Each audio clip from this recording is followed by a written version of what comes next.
ጃፓንን የምናውቃት በቴክኖሎጂ ምትከትና በደማቅ የከተማ መብራቶቿ ነው። ነገር ግን ከነዚህ ዘመናዊ ባቡሮችና ሰማይ ጠቀስ ፎቆች በስተጀርባ በደም በክብርና በ40 ሺህ ዓመታት የብቸኝነት ጉዞ የተገነባ ጥልቅ መሠረት አለ። ሰማይ ጠቀስ ፎቆች ሳይገነቡ በፊት ሾገኖች ነበሩ።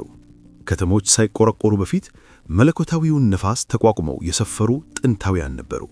ዛሬም የዘመናዊነቱን ገጽታ ገልጠን የፀሐይ መውጫውን ምድር እውነተኛ መነሻ እንቃኛለን። ጃፓን እንዲህ ተጀመረች። ምዕራፍ 1 መነሻና ጥንታዊቷ ጃፓን። ከመጀመሪያዎቹ ሰፋሪዎች እስከ ሾገናይት አገዛዝ መነሳት። ጃፓን ወይም በቅጽል ስሟ የፀሐይ መውጫ ምድር ለረጅም ዘመናት የዓለምን ቀልብ ስቦ ከኖሩ ሀገራት አንዷ ናት። የሀገሪቱ ዘመናዊ ገጽታ በሚያስደምሙ ከተሞች፣ በከፍተኛ ፍጥነት በሚጓዙ ባቡሮች፣ በዘመናዊ ቴክኖሎጂና በደማቅ ባህል የተሞላ ነው። ሆኖም ግን ከዚህ ዘመናዊ እይታ በስተጀርባ በ10 ሺዎች የሚቆጠሩ ዓመታትን ወደ ኋላ የሚዘረጋ ጥልቅ ታሪክ ተደብቋል። ይህ ታሪክ በብቸኝነት፣ በማኅበራዊ ለውጥ እና ልዩ የሆኑ የፖለቲካ ሥርዓቶች በመፈጠር የታጀበ ነው። የጃፓንን ታሪክ መረዳት ይህች ሀገር እንዴት በዓለም ላይ ካሉ እጅግ ዘመናዊና በባህል ልዩ ከሆኑ ሀገራት ተርታ ልትሰለፍ እንደቻለች ለመረዳት ወሳኝ ነው። ከቀዝቃዛው ሰሜን አንስቶ እስከ ሞቃታማው ደቡብ የተዘረጋውና በሺዎች የሚቆጠሩ ደሴቶችን የያዘው የጃፓን የደሴቶች ሰንሰለት ለቀረቡ 40 ሺህ ዓመታት ያህል የሰው ልጆች መኖሪያ ሆኖ ቆይቷል። የአርኪኦሎጂ መረጃዎች እንደሚያመለክቱት የመጀመሪያዎቹ ሰፋሪዎች ከእስያ ምድር ወደዚህ የገቡት በፓሊዮሊቲክ ዘመን ነበር። እነዚህ ሰዎች የባህር ዳርቻ መንገዶችንና በወቅቱ የነበሩ ጊዜያዊ የብስ ድልድዮችን በመጠቀም ተገውዘዋል። እነዚህ የጥንት ማህበረሰቦች በዋነኝነት አዳኝና ለቃሚዎች ሲሆኑ ሕይወታቸውን የሚመሩት በአሳ ማስገር፣ በአደንና ፍራፍሬዎችን በመልቀም ነበር። ከጊዜ በኋላም ከድንጋይ ከአጥንትና በኋላም ከበረት መሠረታዊ መሳሪያዎችን በመስራት ለተወሳቢ ማህበራዊ አወቃቀር ቀስ በቀስ መሠረት ጣሉ። ከ14,000 ዓመታት በፊት በጀመረው የጆሞን ዘመን እነዚህ ማህበረሰቦች በከፊል ቋሚ የሆኑ ሰፈራዎችን መመስረት ጀመሩ። የጆሞን ሰዎች በተለየ የሸክላ ሥራ ጥበባቸው ይታወቃሉ። ሥራዎቻቸውም ብዙ ጊዜ በውስብ በሆነ የገመድ ንድፍ የዳየነው ነበር። ይህም ተግባራዊነትን ብቻ ሳይሆን ጥበባዊ መገለጫን ዋጋ የሚደረግ ባህር እንደነበራቸው ያሳያል። እንደ ሚሌት ያሉ እህሎችን በማምረት የግብርና ሥራን የጀመሩና የመስኖ ልማት ሙከራዎችንም ማድረግ ጀመሩ። መንደሮች እየሰፉ የማህበራዊ ደረጃ ልዩነቶች እየታዩ እና ለተደራጀ አስተዳደር መሠረት እየተጣለ መጣ። በ300 ዓመተ ዓለም አካባቢ በያዮይ ዘመን ጃፓን ከፍተኛ የቴክኖሎጂና የባህል ለውጦችን አስተናገደች። ከእስያ ምድር የመጡ ሰዳሪዎች በወካው የሩዝ ርዝመትና የላቀ የብረታ ብረት ሥራና የሽመና ጥበብን ይዘው መጡ። የነሐስና የብረት መሳሪያዎች መግቢያት የግብርናውንና የጦር መሳሪያ አሰራሩን አሻሻለው። መንደሮች የበለጠ ትልቅና ተደራጁ ሲሆኑ የምግብ አቅራቢያት መጨመር የሕዝብ ቁጥር እንዲያድግ አስቻለው። ይህ ወቅት በደቡባዊ ጃፓን በተለይም በያማቶ ክልል አካባቢ የጥንታውያን መንግስታት መፈጠር የታየበት ጊዜ ነበር። በሦስተኛው ክፍለ ዘመን ሲኢ የያማቶ ቤተ መንግሥት ማዕንታዊ ባለሥልጣን ሆኖ በመውጣቱ ለዘመናት የሚዘልቀው የንጉሠ ነገሥት አገዛዝ ሥርዓት ለመሠረት ጣለ። ንጉሠ ነገሥቱ ከፀሐይ አምልታ ከሆነችው ከአማቴራሱ ዘር ተገኘው ስለሚታመን መንፈሳዊና ፖለቲካዊ መሪ ሆኖ ከክልሎች መንግስታት ጋር በሚፈጥረው ትምር ስልጣኑን አጠናክረዋል። ከእስያ ምድር ጋር የነበረው የባህልና የፖለቲካ ልውውጥ የጃፓንን ጥንታዊ እድገት ቀረጸው። ቡዲስትንም በ552 ዓመተ ምህረት በፊት ከኮሪያ በመግቢያቱ አዲስ ፍልስፍናን፣ የጥበብ ወድጎችንና ሞራል መርሆችን አስተዋውቋል። የቡዲስት መነኮሳት የሃይማኖት መጻሕፍትን ተርጉመዋል፣ ቤተ መቅደሶችን ገልበዋል፣ እንዲሁም ለዘመናት የሚዘልቀው የጃፓን ባህል ላይ ተጽዕኖ አሳድረዋል። በመሳሰሉት የደረጃ ሥርዓትን፣ አስተዳደርን እና ትምህርትን የሚያጎላው የኮንፊሽሲዝም መርህም ተዋውቋል። እነዚህ ሐሳቦች ከአካባቢው የሺንቶ እምነት ጋር በመዋሃድ ለጥንታዊ ጃፓን መለያ የሆነ ልዩ ድብቅ ባህል ፈጠሩ። በ645 ዓመተ ምህረት በፊት የታይካ ተሐድሶ የፖለቲካ ሥልጣን ወደ ማዕንጸን መሳብሰብ ላይ ወሳኝ ምዕራፍ ነበር። በቻይናዊ ታንግ ስርወተ ነገሥትነት እነዚህ ተሐድሶ መሬትን የሀገር ንብረት ለማድረግ፣ ጠሩን ወጥ ለማድረግ እና በንጉሠ ነገሥቱ ሥልጣን ስር ቢሮክራሲያዊ መንግሥት ለመፍጠር ያልሙ ነበር። ተሐድሶቹን በተግባር ማውል ፈችታ ገባቸው። ሆኖም ግን ለአንድ ወጥ መንግሥት ማዕንከር ፈጠሩና ጃፓን የውጭ ሐሳቦችን ከራሷ ሁኔታ ጋር ለማስማመት ያላትን ዝግጁነት አሳይተዋል። በመጀመሪያም የጃፓን ዋና ከተማ ቋሚ አይደለችም። ከሞትና ከሃይማኖታዊ ንጽሕና ጋር የተያዙ መንፈሳዊ ምክንያቶች በየአንዳንዱ ንጉሠ ነገሥት ዘመን ዋና ከተማው ይቀየር ነበር። ይህ ልማድ ያከተመው በ794 ዓ.ም ንጉሠ ነገሥት ካንሞ በሄያን ኪዮ ወይም የአሁኑ ኪዮቶ ዋና ከተማ ሲመሰርቱ ነው። ይህም ለሚቀጥሉት 4 ክፍለ ዘመናት የዘለቀውን የጃፓን ባህል ወርቃና ዘመን ተብሎ የሚታወቀው የሄያን ዘመንን ወይም ሄያን ፒሪየድን ጅምር አብሰረው። በዚህ ዘመን ንጉሠ ነገሥቱ ቤተ መንግሥት የሥነ ጽሑፍ፣ የጥበብና የሥነ ግጥም ድንቆችን በማፍራት አባባ። ምኩናቱ ውቤትን፣ ርቀትንና ጥልቀትን የሚያደንቀው የተረቃተነ ጥበባዊ ኖሪው አዳብለው። በሙራሳኪ ሺኪቡ የተጻፈው እንደ ዘ ቴል ኦፍ ጌንጂ ያሉ ሥራዎች የዚህ ዘመን ስነ ጽሑፋዊ ብርታን እንደሚያሳዩ ሲሆኑ ዛሬም ድረስ በጃፓን ባህልና ጥበብ ውስጥ ትልቅ ቦታ ይሰጣቸዋል። ባህል ቀይ አባባ መሆኑም ግን ከዋና ከተማዋ ውጭ ያለው የፖለቲካ ስልጣን እየዳከመ መጣ። ንጉሠ ነገሥቱ በሥነ ሥርዓት ሕይወት ላይ ማተኮሩ አካባቢው ባለሰጦች ወይም ዳይሚዎች ክፍለ ሀገራት ላይ ያላቸውን ቁጥጥር እንዲያጠነክሩ ዕድል ሰጣቸው። እነዚህ ኃይለኛ ቤተሰቦች ጥቅማቸውን ለማስጠበቅ ሳሙራይ በመባል የሚታወቁ ግላዊ ወታደሮችን አደራጁ። ከክብር ታማኝነትና የወታደር ዲሲፕሊን ሕጎች በሚመሩ የሳሙራይ መድለቅ የጃፓን ወታደራዊና ማኅበራዊ መዋቅር መሠረት ሆነ። በ12ኛው ክፍለ ዘመን መጨረሻ ላይ 2 የሳሙራይ ጎሶች ፖለቲካውን መድረኩን ተቆጣጠሩ። እነሱም ታይራና ሚናሞቶ ናቸው። በሁለቱ መካከል የነበረው ውጥረት በ1180 ዓመተ ምህረት በጌንፔይ ጦርነት አምሮ በስልጣን ይወረስና ለንጉሠ ነገሥቱ ቤተ መንግሥት ቁጥጥር የሚደረግ እንቅጥፍና ከዓመታት አሰካይ ጦርነት በኋላ በሚናሞቶ ኖ ዮሪቶሞ በሚመራው የሚናሞቶ ጎስ ድሉን አደረገ።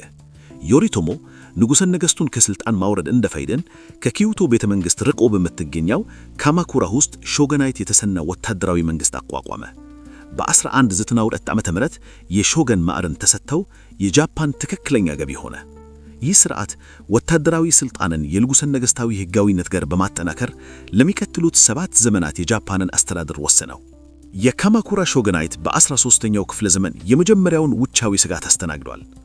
በኩቢላይ ካን በሚመራው የሞንጎሊያ ግዛት ወደ ጃፓን መስፋፋት ፈለገ። በ1265 ዓመተ ምህረት ጃፓን የሞንጎሊያ ተገባይ ልትሆን ትግታስ ተሰጥቷል። ምንም መልስ ባለመሰጠቱ ሞንጎሊያዎች በ1274 ዓመተ ምህረት ወረራ ፈጽመው በኪዩሹ ደሴት ላይ አርፈዋል። የጃፓን ከላካዮች ቁጥራቸውን እንስ ሲሆኑም ጠንካራ መከላከያ ያደረጉ። በኋላ ላይ ካሚካዜ ወይም መለኮታዊ ንፋስ ተብሎ የተጠራው ኃይለኛ ባህራዊ አውር ንፋስ የሞንጎሊያ መርከቦችን ማውደሙ ጃፓንን ከወረራ አዳነው።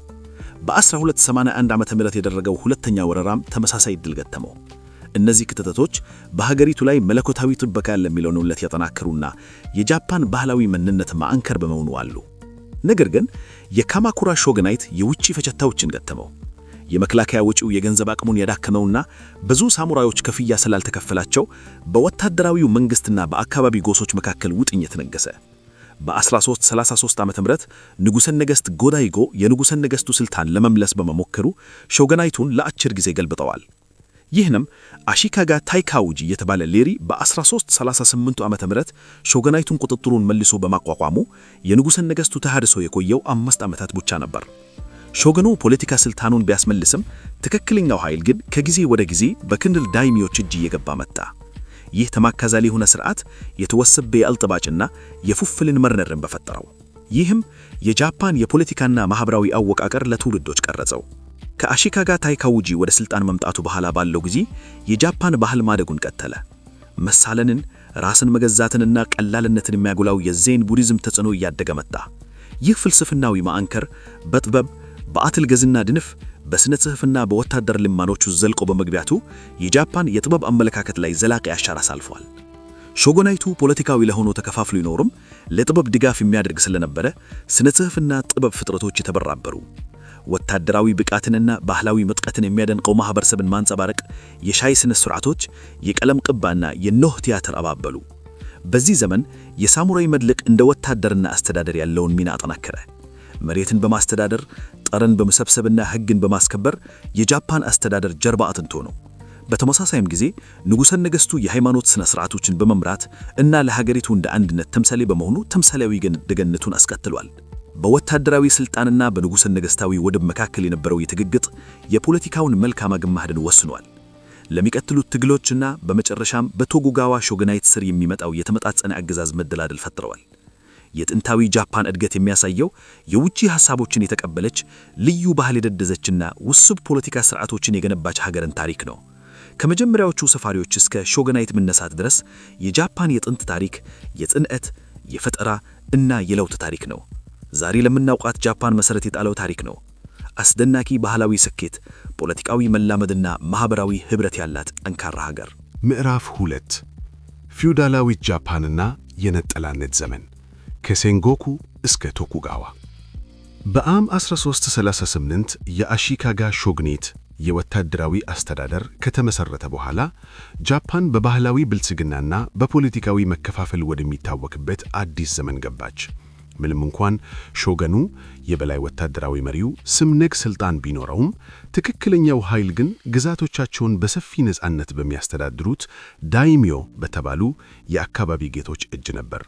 ይህ ያልተማከለ አስተዳደር ለዘመናት ለዘለቀ ግጭትና ለጃፓን ባህል መፈራራት መደላደል ፈጠረ።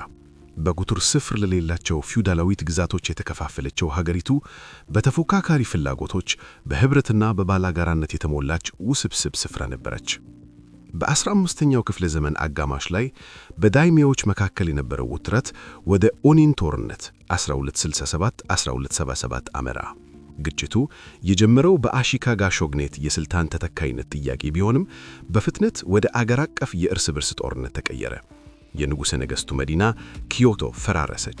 ማዕከላዊው ባለሥልጣንም ሙሉ በሙሉ በሚባል ደረጃ ወደቀ። የኦኒን ጦርነት ሴንጎኩ ወይም የጦርነት ዘመን የተሰኘውን ወቅት አመጣ።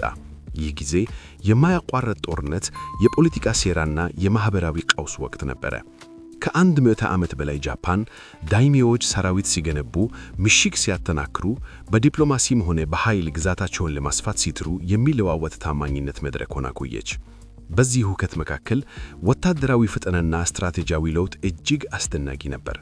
ሳሙራዮች በመደበኛ ጦርነት ይሳተፉ ነበር፣ ነገር ግን ያልተለመዱ ዘዴዎችም ተለመዱ ሆኑ። ኒንጃዎች ወይም ሺኖቢ የስለላና የግድያ ተልዕኮችን ሲያከናውኑ፣ ሶሄ በመባል የሚታወቁት ተዋጊ መነኮሳት ደግሞ በጦር ሜዳ ላይ ሃይማኖታዊ ተጽዕኖና የውጊያ ክህሎትን አጠማምረው ይጠቀሙ ነበር። በ1543 የአውሮፓውያን መምጣት መሠረታዊ ለውጦችን አመጣ። በነፋስ ተገፍታ ታኔጋሺማ ደሴት ላይ ያረፈች የፖርቹጋል መርከብ የጦር መሳሪያዎችን አስተዋወቀች። ጃፓናውያንም ይህንን ቴክኖሎጂ በፍጥነት ተቀበሉትና አሻሻሉት። በ16ኛው ክፍለ ዘመን አጋማሽ ላይ ጠመንጃዎች በተፈላሚ ቡድኖች ዘንድ በስፋት ተሰራጭተው ነበር። ይህም የጦር ስልቶችንና የውጊያ ሁኔታዎችን ከስር መሠረቱ ለወጠ። ፖርቹጋላውያን ክርስትናን በማስተዋወቅ ለአዲስ የንግድና ዲፕሎማሲ ግንኙነት ዕድል ፈጠሩ። ሚስዮናሪዎች ተከታዮችን አፈሩ። አንዳንድ ዳይሜዎችም ከአውሮፓውያን ፍላጎት ጋር መተባበር ስትራቴጂክ ጥቅም እንዳለው ተረዱ። ከነዚህም አንዱ ኦዳ ኖቡናጋ የተባለ ኃያል ዳይሜው ነበረ። እርሱ ክርስቲያን ባይሆንም በመካከለኛው ጃፓን ላይ ያለውን ቁጥጥር ለማጠናከር የጦር መሳሪያ ቴክኖሎጂን ተጠቀመ። የኖቡናጋ ዘመቻዎች የራቪዮሉሽናሪዎች ነበሩ። ባህላዊ የሳሙራይ ስልቶችን በባህሩድ መሳሪያዎች ጋር አደማልሞ ከእርሱ የላቀ ኃይልን ያላቸውን ሰራዊትን ማሸነፍ የሀገሪቱን ማዋሃድ ሂደቱን ጀመረ። ሐወልም ኖቡናጋ ስኬቱ በ1982 በቀድሞ ትግል ጓደኛው በተቀነበነ የክህደት ሴራ ተገደለ። ሥራው ባይጠናቀቅም ለከትምኖሮ ተነስቶ በወታደራዊ ማዕረግ እስከ ከፍተኛ ደረጃ ለደረሰው ለቶዮቶሚ ሂዴዮሺ መንገድ ጠረገ። ሂዴዮሺ የኖቡናጋን ጃፓንን በፖለቲካ ማዋሃድ ጥረቱን አጠናቀቀ። ስልጣን አሰባሰበ፣ የመሬት ጥናቶችን ተግባራወየና የሳሙራይ ታህራሪትን ሬንድ ማደራጀት በማድረግ ከብዙ አስርደካት በኋላ የሀገሪቱን አረጋዘ። የሚገርመው ሂዴዮሺ ሾግናትን ማዕረግ መውሰድ በተቃሉ እንደ ንጉሠ ነገሥቱ እንደራሴና ቻንስለር ሆኖ መግዛትን መረጠ። ይህም የገበሬነት መነሻውንና ለንጉሠ ነገሥቱ ሕገቢነት ያለውን ክብር ያሳያል።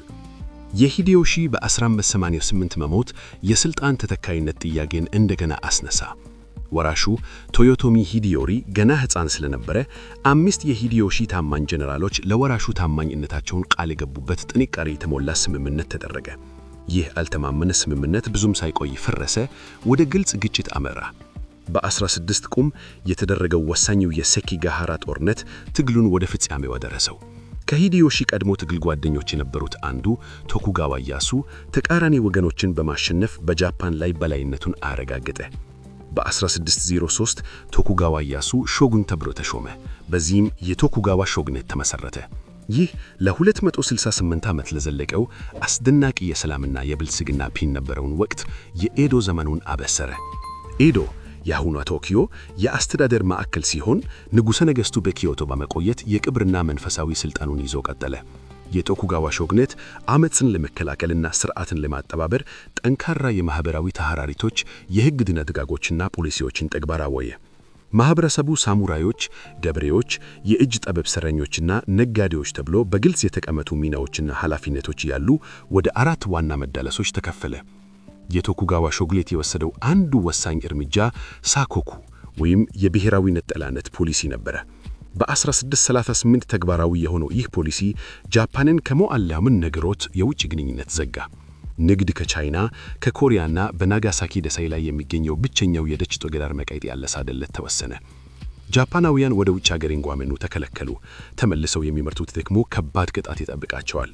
ብዙ አመጽያት ተነስቶ ለማህበራዊ አንድነት ስጋት እንደተቆጠሩ በኋላ ክርስትና ሙሉ በሙሉ ታገለ። እነዚህ የግዶች ሚኖሩም የጃፓን ኢኮኖሚ፣ ባህልና ማህበረሰብ በአንድ አንቻር ተለይተው ሆኖ ሊበለጽግ ቻለ። በኤዶ ዘመን ግብርና ተአምራት በኃይል ተሻሻለ። አዳዲስ ቴክኒኮች፣ የሰብል ማፈራረቅና መስህብ በስርታቶች ምርትን በመጨመር በ18ኛው ክፍለ ዘመን አጋማሽ የህዝብ ቁጥር ከ30 ሚሊዮን በላይ እንዲደርስ አስችሏል። የከተማ ማዕከሎች ተስፋፉ።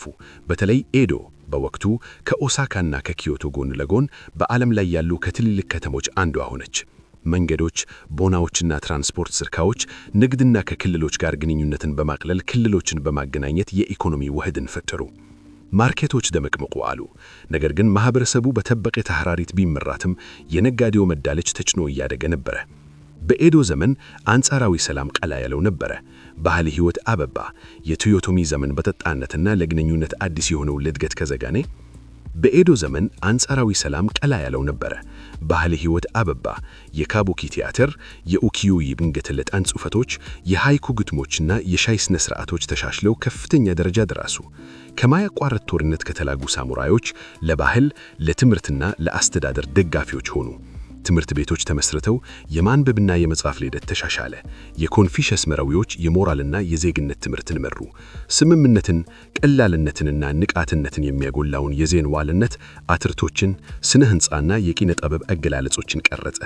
የዚህ ዘመን ባህላዊ ስኬቶች ለጃፓን ዘላለም የኪነ ጥበብ ማንነት መሰረት ጣሉ። ሀገሪቱ በውስጥ ብትበለጽግም የውጭ ጡልጫዎች ቀስቀስ ብለው መሰማታቸው ጀመሩ። በ18ኛው ክፍለ ዘመን መጨረሻና 19ኛው ክፍለ ዘመን መገላበች የጃፓን ጠንካራ የፖለቲካና የማህበራዊ አቋማት መላላስ ጀመረ። የግብርና እድገት ቀነሰ። የተፈጥሮ አደጋዎች ሰፊ ረሃብን አስከተሉ። የኢኮኖሚ ልዩነቶችም ጨመሩ። በሌላ በኩል በደች ንግድ አክማኝነት የተገኘው የትሽ የአውሮፓ ሳይንሳዊ ዕውቀት በመህቅራን ዘንድ ጉጉትን ቀስቀሳ። ራንጋኩ ወይም የደች ትምህርት በመባል የሚታወቀው ሕክምና፣ አስትሮኖሚ፣ ወታደራዊ ቴክኖሎጂና ኢንዱስትሪያል ቴክኒኮችን በማስተዋወቅ ለጃፓን ወደፊት ለማስተዳደር መሰረት ጣለ። በ1583 የአሜሪካው ኮሞዶር ማቲው ፔሪ መምጣት የጃፓንን የነጠላነት ዘመን ማበቃት አበሰረ። የፔሪ ሞደርን የጦር መርከቦች ጃፓን ወደ ቦርቶቿ ለንግድ እንድትከፍት ጠየቁ። ይህም የወታደራዊ ኃይል ማስፈራራትን ያዘለ ነበረ። የቶኩጋዋ ሾግኔት ከአቅሙ በላይ የሆነ የጦር መሳሪያ ኃይል ሲጋጠም በግዴታ ጥያቄውን ተቀበለ። ለምዕራባዊ ኃይሎች ንግድና ልዩ መብቶችን የሚሰጡ ፍትሃዊ ያልሆኑ ስምምነቶችን መፈረም በህዝቡ ዘንድ ከፍተኛ ተቃውሞን አስነሳ። የሾግኔቱን እየቀነሰ የሚመጣውን ኃይልም አጋለጠ። ይህ የውጭ ጡልቻና የውስጥም ቁመት ለፖለቲካ አብዮት መደላደል ፈጠረ። በተለይ ደግሞ ሳትሱማና ቾርሹ የተባሉ የደቡብ ግዛቶች የሾግኔቱን ስልጣን በመቃወም ፊት ለፊት ተራምዱ። እነዚህ ለውጥ ፈላጊ ቡድኖች ህብረትን ፈጠሩ፣ ብሔራዊ ስሜትን ተጠቀሙና የንጉሠ ነገሥቱ አገዛዝ እንዲመለስ ተከራከሩ። በ1668 ጥረታቸው በሜጂ ተሃድሶ ፍሬ አፈረ።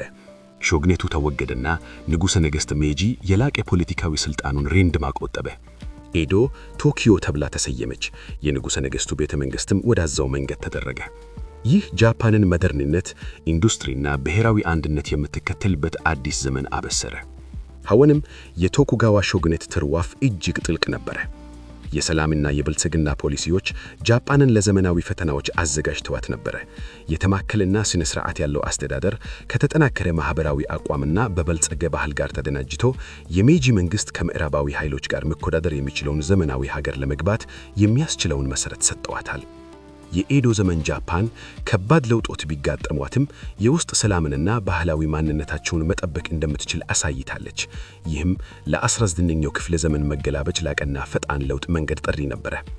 የሴንጎኩና የኤዶ ዘመኖች በትምር የጃፓን ታሪክ ሁለት ገጽታዎችን ያሳያሉ።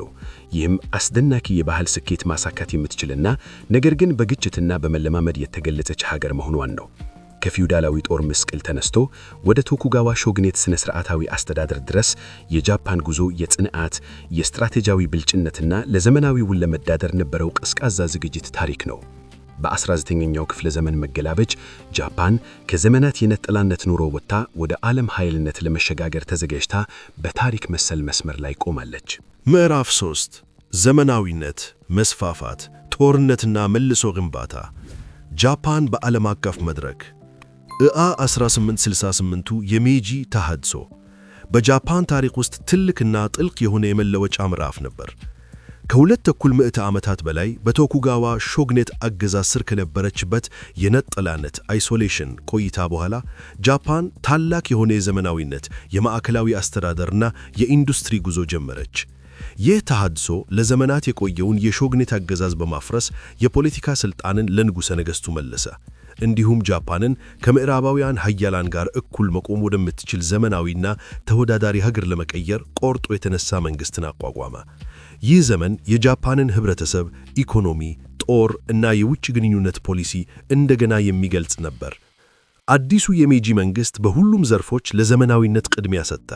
ፊውዳላዊ ግዛቶች ተወገዱ፣ አስተዳደሩም ወደ ማዕከል ተሰበሰበ። ይህም የአካባቢ ዳይሚዎችን ሥልጣን በቶኪዮ ለሚገኘው ማዕከላዊ መንግሥት ታማኝ በሆኑ የተሾሙ ባለሥልጣናት የሚተካ ቢሮክራሲያዊ መንግሥት ፈጠረ። ሳሙራዮችን የጃፓን ዋና ወታደራዊ ኃይል አድርጎ ከመተከም ይልቅ ብሔራዊ የግዴታ ጦር ተቋቋመ። መንግሥት የምዕራባውያንን ቴክኖሎጂ፣ የኢንዱስትሪ ዘዴዎችና የሕግ መዋቅቶችን ለመቀበል ፈለገ። በማዕድን፣ በባንክ፣ በትምህርት፣ በትራንስፖርትና በሕግ ሥርዓቶች ላይ ምክር እንዲሰጡ ከአውሮፓና ከአሜሪካ ባለሙያዎችን ጋበዘ። እነዚህ ተሃድሶች ጃፓንን ከፊውዳላዊ ኅብረተሰብ ወደ ዘመናዊ ብሔር መንግሥት በፍጥነት ለመሻገር የሚያስችላትን መሠረት ጣሉ። ትምህርት ወሳኝ ቅድሚያ የሚሰጠው ጉዳይ ሆነ። የግዴታ ትምህርት ታወጀ። ይህም በሁሉም የማህበረሰብ ክፍሎች ዘንድ የማንበብና የመጻፍን እንዲሁም የሳይንሳዊ ዕውቀትን ባህል አበረታታ። ተማሪዎች ለጃፓን የኢንዱስትሪና የቴክኖሎጂ እድገት አስተዋጽኦ ለማድረግ የሚያስችላቸው ብቃት እንዲኖራቸው ሂሳብን፣ ምህንድስንን እና የውጭ ቋንቋዎችን ጨምሮ ዘመናዊ ትምህርቶችን ተማሩ። የባቡር መስመሮች፣ የቴሌግራፍ መስመሮች፣ ወደቦችና ፋብሪኮች ከዚህ በፊት ታይቶ በማይታወቅ ፍጥነት ተገነቡ። ይህም የአካባቢ ኢኮኖሚዎችን በማቀናጀት የከተማ እድገትን አፋጠነ። የሜጂ መንግሥት በሃይማኖት ላይ የነበረውን እገዳ በማንሳት ክርስትና በግልጽ እንዲተገበር ፈቀደ። ይህም የጃፓንን ባህላዊ ማንነት ጠብቆ የተመረጡ የውጭ ተጽዕኖችን ለመቀበል ፈቃደኛ መሆኑን የሚያሳይ ነበር። ወታደራዊ ዘመናዊነትም በተመሳሳይ ሁኔታ ለውጥ አምጪ ነበር። ጃፓን የምዕራባውያንን ሥልጠና፣ ታክቲኮችና መሳሪያዎችን በመቀበል ከፍተኛ ዲሲፕሊን ያለውና በቴክኖሎጂ የላቀ ጦር ፈጠረች። 1877ቱ የባህላዊ ሚናቸውን ማጣታቸው የተበሳጩ ሳሙራዮች የመሩት የሳትሱማ ዓመፅ አዲሱን ጦር ፈትነው ዘመናዊ ኃይል ዓመፁን በፍጥነትና በቆራጥነት አዳፈነው። ይህ የጃፓን ወታደራዊ ተሃድሶ ውጤታማነትና ከፊውዳላዊ ወደ ብሔራዊ ሥልጣን የተደረገው ሽግግር ማይቀለፍ እንዳልሆነ አረጋገጠ። የሀገር ውስጥ ተሃድሶች በመካሄዱ ላይ ጃፓን በኤሽያ ፓሲፊክ ቀለንት ውስጥ ሀብትንና ተጽዕኖን ለማሰራገት የተበለጠ ጥንካሬ ያላትን የውጭ ጉዳይ ፖሊሲ መከተል ጀመረ። ግዛት ማስፋፋት ቁልፍ ዓላማ ሆነ። ጃፓን በመጀመሪያ ትኩረት ያደረገችው በአካባቢ ብዛቶች ላይ ቁጥጥርን ማጠናከሪያ ላይ ነው። የሆካይዶንና የራይኪው ደሴቶችን መጠቅለል አጠናቅቃ በ1890ዎቹ የጃፓን ጦር ከቻይና ጋር የመጀመሪያውን የሲኖ ጃፓን ጦርነት አደረገ። ቢሆንም ትልቅና ረዥም ታሪክ ያለው ሰራዊት ቢጋጠምም በጣም በተደራጀው የጃፓን ኃይል አስደናቂ ድል አስመዝግባ ታይዋን በጃፓን ቁጥጥር ስር ዋለች። ጃፓንም ከድንበሯ ባሻገር ተጽዕኖ መፍጠር የምትችል ቀለንታዊ ኃያል ሆና በረትቃ የጃፓንን መነሳት የምዕራባውያን ኃያላንን ትኩረት ስቦ ስትራቴጂክ ጥምሮችን ፈጠረ። 1902 ላይ ጃፓን በምስራቅ ኤሽያ የሩሲያን መስፋፋት ለማክተብ እንደ ዓላማ ከብሪታን ጋር ወታደራዊ ጥምር ተፈረሰመች። ይህ ጥምር ለሩሶ ጃፓን ጦርነት 1904-1905 መደላደል ፈጠረ። ይህ ግምችት የጃፓንን ያደገ ምጣኔ አሳሳቢነት ያላት መሰለ። የጃፓን ኃይሎች በምድርም በባህርም ወሳኝ ድሎችን አስመዝገቡ። በተለይም በሱሺማ ጦርነት የሩሲያን ባህራዊ ኃይል ሙሉ በሙሉ ደመሰሱ። በዘመናዊ ታሪክ ለመጀመሪያ ጊዜ አንድ የኤሽያ ኃይል ምዕራባዊ ግዛትን በዋና ጦርነት አሸነፈ ቢሆንም ዓለም ለጃፓን ያለውን አመለካከት በከፍተኛ ሁኔታ ቀየረና በምስራቅ ኤሽያ ያላትን አስፈሪ ኃያል አረጋገጠ። እነዚህ ወታደራዊ ስኬቶችን ተከትሎ ጃፓን ተጽዕኖዋን ማስፋፋት ቀጠለች። ኮሪያ በ1910 በይፋ ተጠቅልላ፣ ይህም የጃፓንን መገበን በኤሽያ ዋና ምድር ላይ ያስረጋባት። አንደኛው የዓለም ጦርነት በተቆጣጠረበት ጊዜ ጃፓን ከህብረቱን ጋር ተሰልፋ በፓሲፊክ ውስጥ በጀርመን ቁጥጥር ስር የነበሩ ግዛቶችን የያዘችና ቀለንታዊ ተጽዕኖዋን በዛም ማስጠናከረች። የጃፓን ያደገ የኃይል ማዕረግ በቬርሳይ ስምምነት ተረጋገጠ። መንግስታት ልባዊነትም አባል ሆነች። ይህም ወደ ዓለም አቀፍ ዲፕሎማሲ መግባቷ እና በኢንዱስትሪ በለጸጉ ሀገራት ተርሰለተት ማዕበሰራ ነበር። እንዲሁም ቢሆንም ጃፓን ያደገ የውስጥ ውጣሮችን ተከተመች። በጦርነቶች መካከል ባለው ጊዜ ብሔርነትና ወታደራዊነት ስር መሰደል ጀመሩ። ጦሩ የተበለተ በራሱ የሚተማመንና ራሱን የቻለ የሆነ በመጣቱ በኤሽያ የመስፋፋት ፖሊሲዎችን ተከተልና በ1937 ወደ ሁለተኛው የሲኖ ጃፓን ጦርነት አመራ። ጃፓን በቻይና ምድር ላይ ያደረገችው ውረራና ግዛት ማስፋፋት በኤሽያ ከነበሩት የምዕራባዊ ቅድን ግዛት ፍላጎቶች ጋር ተደማምሮ ዓለም አቀፍ ውጣኖችን አባሰሰ። አሜሪካና ሌሎች ምዕራባውያን ኃያላን የጣሉት የኢኮኖሚ ማዕቀባት ሁኔታውን አከረረው። በተለይም የጃፓን ምኞት የአውሮፓውያን ግዛቶችንና የንግድ ጥቅሞችን ለማዳገም አዳት ፈደበረ። በ1939 ላይ የሁለተኛው የዓለም ጦርነት መፈጠሩን ተከትሎ ዓለም አቀፍ ግምጭት ሲስፋፋ ጃፓን በ1940 ላይ ከጀርመንና ከጣሊያን ጋር ስትራቴጂክ ጥምር በመፍጠር ራሷን ከሌሎች መስፋፋት ፈላጊ ፖሊሲዎች ጋር አጠናከረች። የጃፓን ወታደራዊ ዘመቻዎች በተላ ኤሽያ ደቡብ ኃያላት ውስጥ ተስፋፋሉ።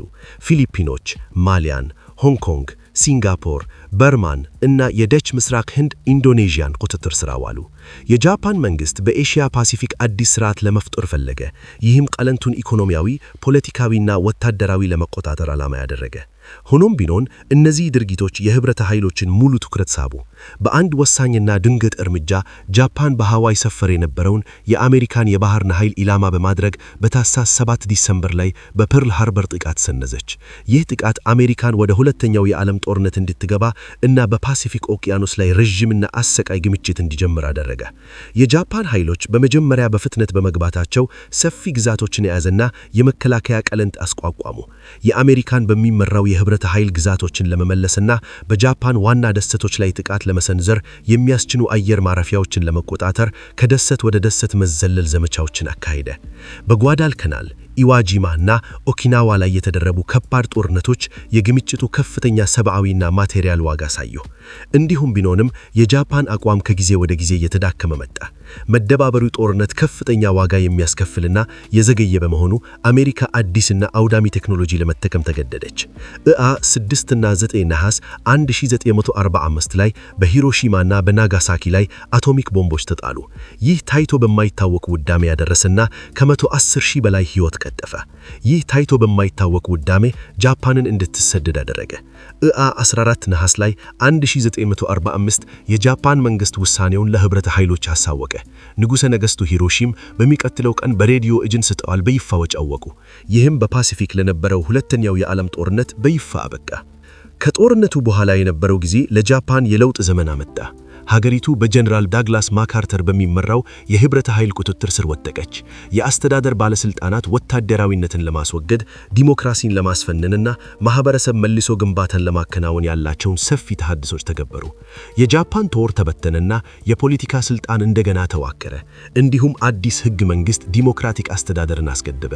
ንጉሠ ነገሥቱ ሂሮሺማ ምሳሌያዊ ቦታቸውን ጠብቀው ቢቆዩም ማንኛውንም መለኮታዊነት ጥያቄ ተዉ። ይህም በሀገሪቱ ባህላዊና ሃይማኖታዊ ስርዓት ላይ መሰረታዊ ለውጥ ነበር። እንደ ጠቅላይ ሚኒስትር ሺጌሩ ዮሺዳ የሚመሰሉ ተሐድሶ አራሚ መሪዎች መሪነት ጃፓን ከወታደራዊ ምኞቶች በላይ ለኢኮኖሚ ማገገብና ለዘመናዊነት ቅድሚያ ሰጠች። የምድር ማህረታት ፍትህን ለማስፈነን ንብረትን እንደገና አከፋፈሉ። በኢንዱስትሪ፣ በመሰረተ አትክልትና በትምህርት ላይ የተደረገው ኢንቨስትመንት ለፈጣን ኢኮኖሚያዊ እድገት መሰረት ጣሉ። 1955 ላይ የጃፓን ኢኮኖሚ ከጦርነቱ በፊት ከነበረው ደረጃ አልፎ ነበር። ይህም ከውዳሜ በኋላ የታየውን አስደናቂ ጽናት ያሳያል። የ1960ዎቹና 1970ዎቹ ጃፓን እንደ ወለም ኢኮኖሚ ኃያል ስትወጣ ታየች። ሀገሪቱ በማኑፋክቸሪንግ፣ በቴክኖሎጂና በፍጫቴ ዕቃዎች ሊድሮት ሆነች። የመኪና ምርትናት፣ ኤሌክትሮኒክስና የኢንዱስትሪ ማሽነሪዎች እድገቱን ሲመሩ፣ ወጪ ንግድ ዓለም አቀፍ ገበያን አቃጥለ። የከተማ ማዕከላት ተስፋፋሉ። የኑሮ ደረጃ ተሻሽሎ የጃፓን የኃይል ሰው በብቃቱ፣ በክህሎቱና በቁርጥነቱ በዓለም አቀፍ ደረጃ ታዋቂ ሆነ። ማህበራዊ ህብረት ከስትራቴጂክ ኢንቨስትመንትና ከቴክኖሎጂ ተገባይነት ጋር ተደማምሮ ጃፓንን በ1968 ላይ የዓለም ሁለተኛው ትልቅ ኢኮኖሚ እንድትሆን አደረገ። ባህላዊና ቴክኖሎጂካል ስኬቶችም የጃፓንን ዓለም አቀፍ ማንነት መቅረጻቸውን ቀጠሉ። ባህላዊ ቅናት፣ ስነ ጽሑፍና ትርጓሜዎች ከዘመናዊ ስነ ህንጻና ኤሌክትሮኒክስ ፍጥረት ዲዛይን ጋር አብረው ቀጠሉ። የጃፓን ማህበረሰብ እንደ ዲሲፕሊን፣ መከባበርና የማህበረሰብ አንድነትን ባህልን ጥብቆ ዘመናዊነትን ተቀበለ። ትምህርትና ምርምር አበሩ። ይህም የጃፓንን በዓለም አቀፍ ደረጃ የላትን ቀጣይ ተመስማዊነት ያረጋገጡ ትውልዶች ሳይንቲስቶችና መሐንዲሶችን አፈራ። የጃፓን ከጦርነት በኋላ ስኬት ኢኮኖሚያዊ ብቻ ሳይሆን ማህበራዊም ነበር።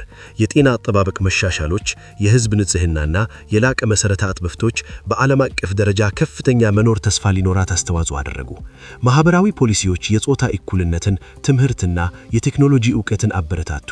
ይህም ፍጥረትንና እድገትን ማስቀጠል የሚችል ማህበረሰብ ፈጠሩ። ጃፓን ከጦርነት ከፈራረች ሀገርና ወደ ሰላማዊና በቴክኖሎጂ የላቀች ማህበረሰብ ያደረገችው ሽውይር የጽናትን፣ የአርቆት ብስታንን እና የጋራ ጥረትን ማሳያ ነበር። ዛሬ ጃፓን የባህልና የዘመናዊነት አስደናቂ ቅንጅት ሆና ትቆማለች። ከተለየች ደሰት ወደ ቀለንታዊ ኃያል፣ ከፊውዳላዊ ምስቅሎት ወደ ኢንዱስትሪ ኃያል፣ ከጦርነት ውዳሜ ወደ ኢኮኖሚ መሪ ሆና ያወጣችው ሀገር በዘመናት በመለማመድ በፍጥረትና በስትራቴጂክ ራዕይ የተቀረጸች ሀገር ነበር። የጃፓን ታሪክ የጽናትን፣ የፈጣርነትን እና የማይቀረጽ ግርጽሎትን ታሪክ ነው። የባሳፊት ታሪኳን ትምህርትን ከግድግጣዊ ምንክ የመላድኛውን